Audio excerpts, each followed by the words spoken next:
Étienne Grandmont est directeur général et porte-parole d'Accès Transport Viable depuis septembre 2012.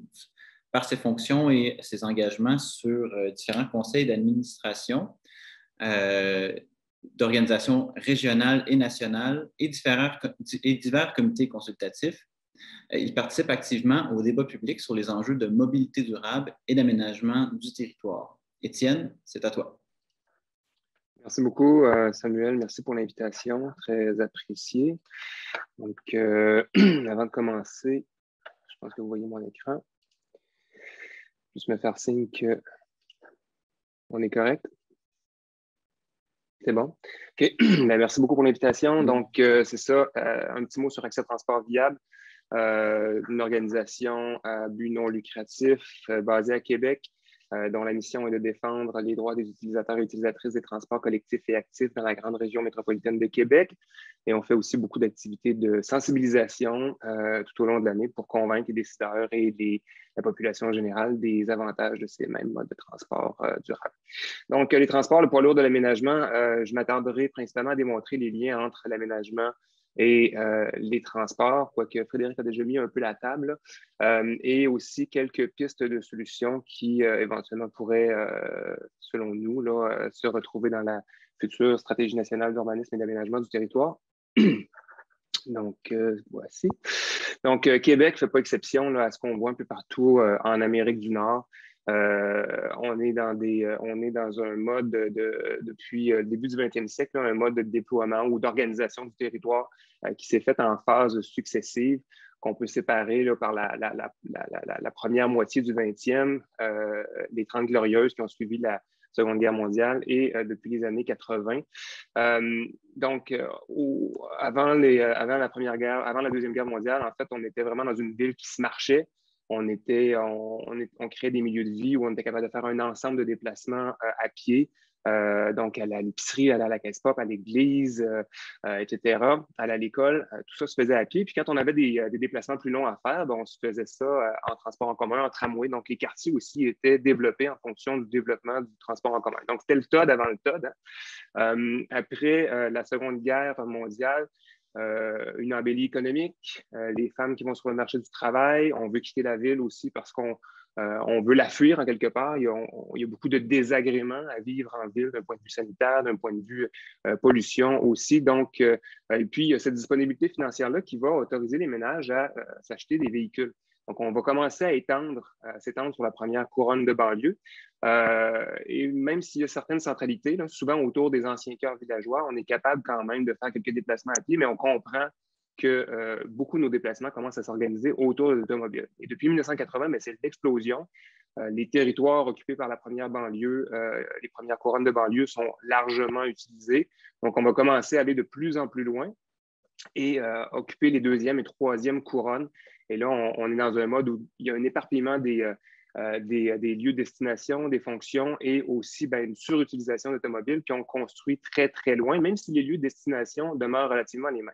Évidemment, ces trois modes de développement, d'occupation du territoire ont laissé des traces sur notre façon de nous déplacer aujourd'hui.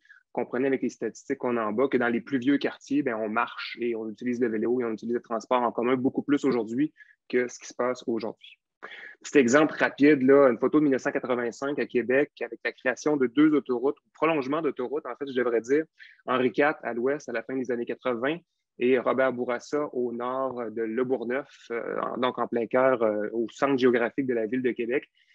Deux autoroutes qui ont été créées pour finalement donner comme résultat l'étalement urbain.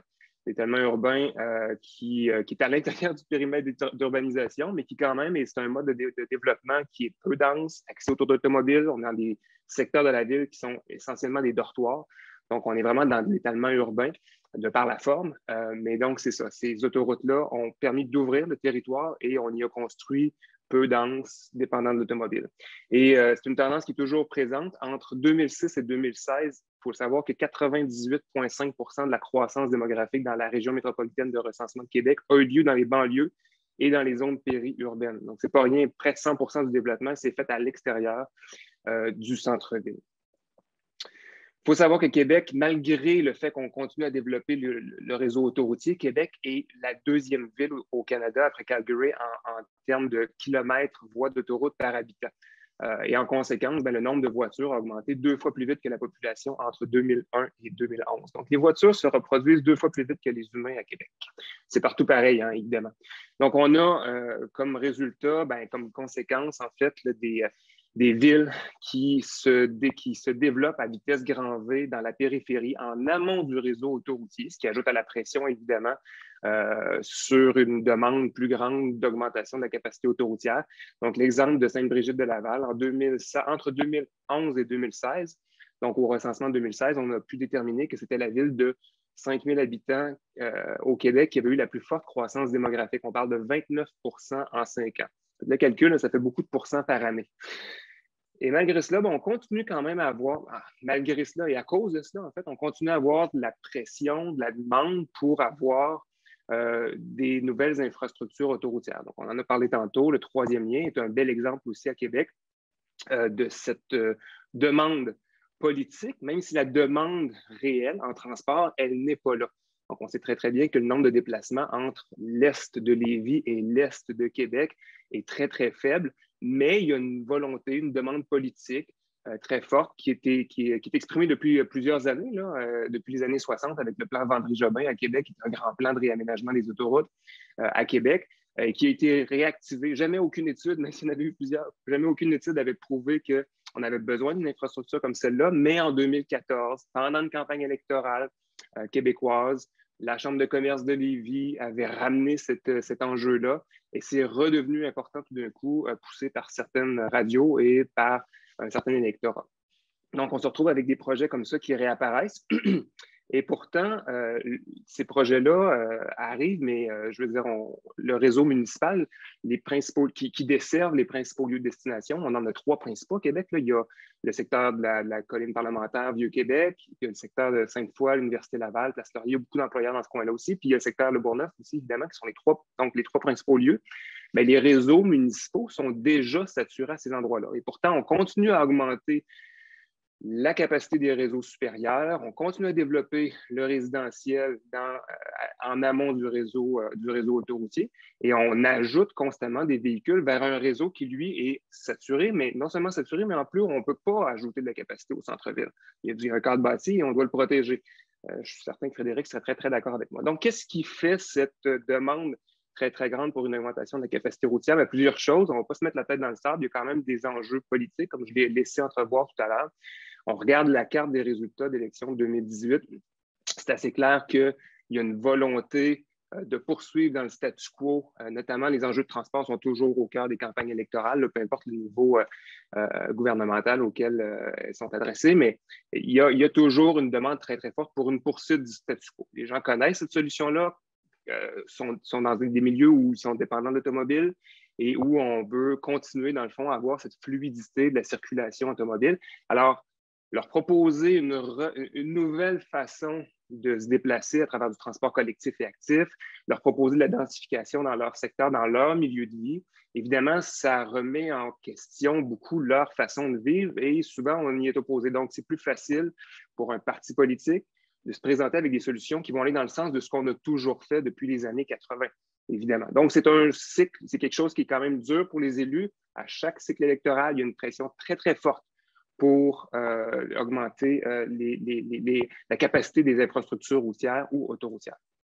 Il y a des enjeux aussi qui peuvent expliquer le développement de l'autoroutier au détriment du transport en commun, par exemple. C'est plus structurel, c'est sur, par exemple, la répartition des charges des réseaux de transport. Depuis 1991, avec la réforme Ryan, on a revu les responsabilités de couverture des charges des infrastructures de transport au Québec.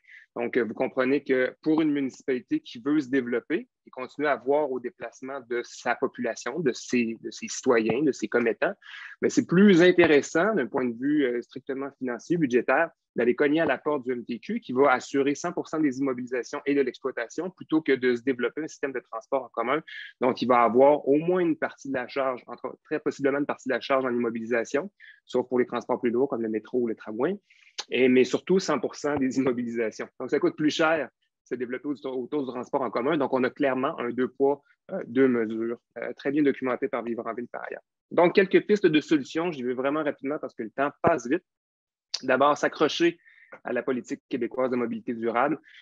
Il y a trois leviers principaux là, dans la politique québécoise de mobilité durable: réduire, transférer, améliorer. Je vais m'attarder au premier, mais rapidement sur le transférer, c'est transférer les gens du mode auto-solo vers les modes transport collectif et actif. Améliorer, c'est améliorer l'efficacité énergétique des véhicules. Mais je veux vraiment m'attarder dans le cadre de la révision de la stratégie, de la nouvelle stratégie nationale d'urbanisme et d'aménagement du territoire au réduire. Parce que réduire, en fait, c'est réduire les déplacements motorisés ou les distances à parcourir pour répondre aux différents besoins de la mobilité.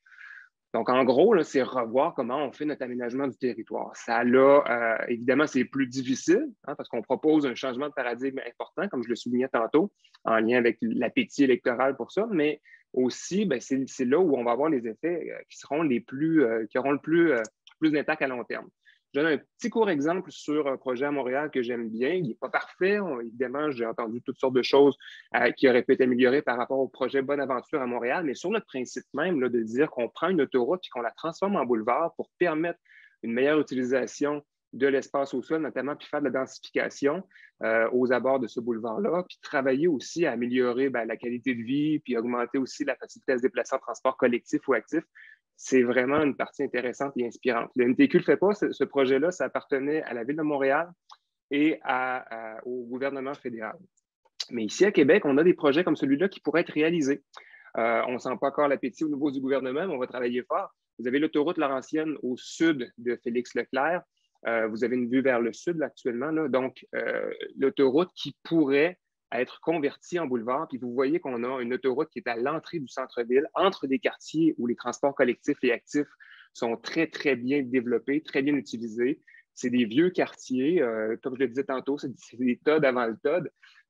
Et donc, il y aurait un potentiel de développer ce quartier-là pour en faire carrément un nouveau quartier et installer les nouveaux ménages, non pas en amont du réseau autoroutier, mais en aval. Donc près des lieux de destination qui est le centre-ville, pas trop loin de Le Bourgneuf aussi par ailleurs, mais surtout là, à une distance raisonnable et à pied, à vélo, en transport en commun, de lieux de destination. Puis on pourrait même créer des nouveaux lieux de destination à l'intérieur même de ce quartier-là. Donc, il y a vraiment quelque chose d'intéressant dans l'idée de requalifier des autoroutes qui sont situées en milieu urbain.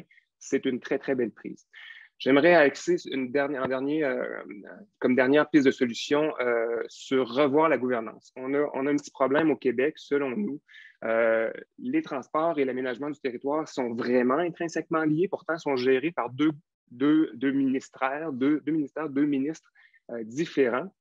Et il faudrait qu'éventuellement, on ait ça, un ministère des Transports et de l'aménagement du territoire, les deux combinés en un. Il y avait déjà eu une tentative en 2013, si ma mémoire est bonne, avec Sylvain Gaudreault, qui était super ministre. J'ai fait des recherches, on va vraiment le qualifier de super ministre parce que c'est deux gros ministères en même temps aussi. Mais il y avait une volonté d'essayer de faire travailler ces deux ministères-là ensemble et peut-être même de les fusionner éventuellement à terme. Je ne sais pas si c'était ça la vision, mais moi, je vois quelque chose là qui est une vision certainement d'avenir parce qu'on arrivera à conjuguer les orientations des deux ministères ensemble. Autre chose, je l'ai dit tantôt, les cycles électoraux, les pressions des citoyens qui veulent le maintien d'un certain statu quo sont très forts sur les élus et il faudrait être capable de sortir les élus de cette position très inconfortable. Maurice Duplessis, je ne sais pas si c'est à lui qu'on peut attribuer cette citation-là, mais on m'a déjà dit que Duplessis disait qu'avec un pont, on faisait 3 élections. La promesse, les études, puis l'inauguration, certainement. Il faut sortir de ça. Il faut arriver à avoir un modèle qui est différent, qui dépolitise un peu la prise de décision, qui rajoute un petit peu plus de science dans la prise de décision. J'aurais, pour exemple, l'ARTM, l'Autorité régionale des transports métropolitains, qui, malheureusement, actuellement, voit son rôle un peu amputé là, pour diverses raisons, là, mais elle a, en théorie, la charge de planifier l'aménagement, pas l'aménagement, mais de planifier les transports collectifs sur le territoire de la région métropolitaine de Montréal. Moi, je pense qu'on devrait peut-être avoir une agence qui aurait non seulement les transports collectifs, mais aussi le réseau supérieur autoroutier à planifier sur l'ensemble du Québec et sur lequel on aura un conseil d'administration où siégeraient des élus par ailleurs, mais aussi des utilisateurs et la société civile, des chercheurs, des experts, etc., pour justement s'enlever cette pression là, des cycles électoraux sur la prise de décision, des choix d'infrastructures qu'on met en place. Je m'arrête maintenant. On aura certainement le temps de discuter encore pendant la période de questions. Merci pour votre attention.